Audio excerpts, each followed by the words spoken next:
Harry Taco Bowman, the Outlaws MC, international president, who died in 2019, one of the characters in the new Bike Riders movie, portrayed by Toby Wallace, that played a character named The Kid.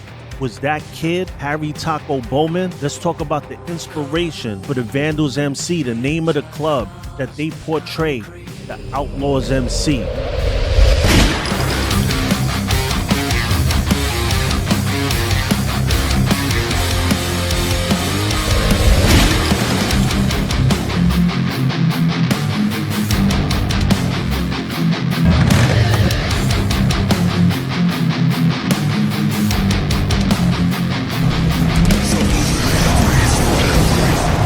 Big shout to the Ghosts and the Ghost Sets. Welcome to Demons Row TV, the holy grail of MC culture, where we cover everything motorcycle and motorcycle club involved. I'm Sos the Ghost. I'm your host for the evening. So if you haven't watched the new Bike Riders movie, there will be some spoiler alerts later in this video, so turn it off if you haven't seen it yet, and then go back to it when you do. If you don't care, watch the video, but don't cry in the comments. Now, in the movie, the character, the kid, is played by Toby Wallace. Now, a lot of us that are in MC culture and in the know feel like this character is Harry Taco Bowman. If you don't know who Taco is, he was at the top of the spectrum for the Outlaws MC. He was the international president. They call him Taco for his nickname because he looked Latino. He became president of the Detroit chapter in the early 70s. He came up under national president Stairway Harry, a legend in outlaw culture. He's known for taking the Satan's Choice in Canada and then patching them over to the Outlaws. Partnerships with the mob. He worked with the Detroit mob boss Jack Taco and aligned with the mafia. He's known for wars with the Hells Angels. Him and Sonny Barger were bitter rivals, went to war to see who would be the #1 motorcycle club of all time. A lot of hits and car bombs. He's actually responsible for the 3rd largest car bombing in United States history.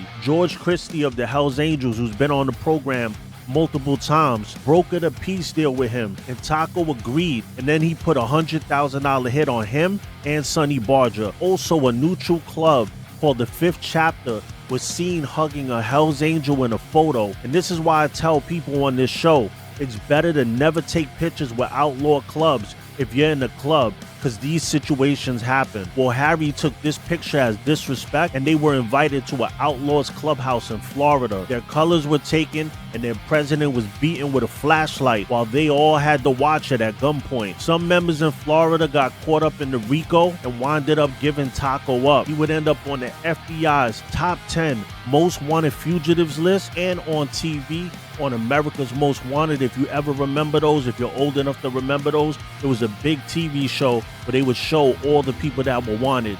He eventually got caught and sentenced to 2 terms of life, 3 terms of 28 years, 2 terms of 10 years, and 1 term of 3 years to run concurrently. Taco passed at the age of 69 of cancer. You could look online and see his funeral. It was a movie. Now, in this movie, The Bike Riders, which is written by Danny Lyons, in the movie, the kid character, played by Toby Wallace, had a lot of similarities to Taco. Now, look at these pictures side to side and tell me, this kid does not look like a young Harry Taco Bowman. A lot of people are saying that this story is all historically accurate, so it can't be because of the timeline. Taco was the president of the Detroit chapter in 1970. The Bike Riders movie takes place in the 60s, so it's leading into the 70s. In the movie, the kid starts off with his little gang and he's wild beating people up, while the real Harry Taco Bowman was tricky. He was born on a farm, he went to Catholic school, but he was arrested twice by the police for disorderly conduct in the 1960s. You gotta look at it like this. In the 60s, there was no cell phones, no cameras. You had to hold it down, and nobody said nothing.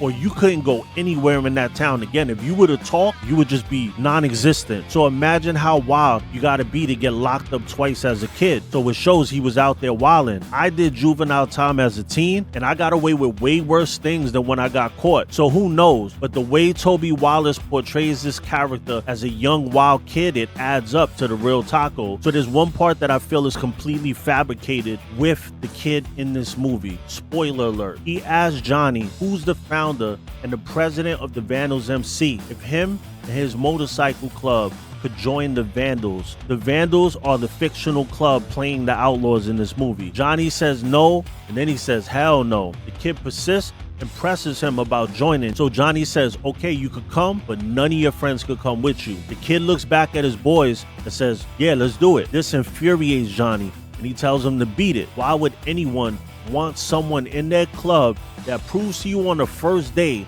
he'll turn his back on his best friends like that? Like, you prospect to show people what you're about. So this dude is showing him on the first day he's not loyal, he's not worth anything. So the kid gets upset and attacks Johnny with a knife. Johnny beats his ass and tells him he never wants to see him again. But he does, and he comes back as a fully patched member of the Vandals, but in the Milwaukee chapter. Now, in real life, if you try to stab a president of a club, you're not getting in that club. I know they're saying that it's going off the book, but I don't believe that it's going down like that. In real life, Taco was a protege of Stairway Harry, the national president of the Outlaws, and Taco was in Detroit. The kid was in Milwaukee, but all that could just be switching things up a bit so they're not telling real life verbatim. They do that in movies a lot. Whether it be exact history or a symbolism of the new era and the death of the old school era, the kid's character to me feels like the legendary Outlaws MC, Harry Taco Bowman. What do you think? Don't forget to hit that subscribe button if you're getting value out of this and you want to learn more about motorcycles and motorcycle club culture.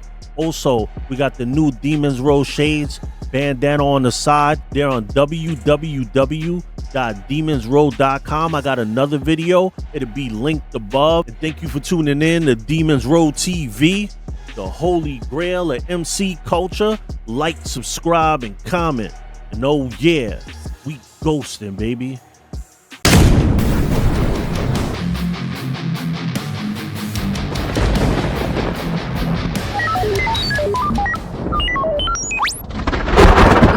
Oh.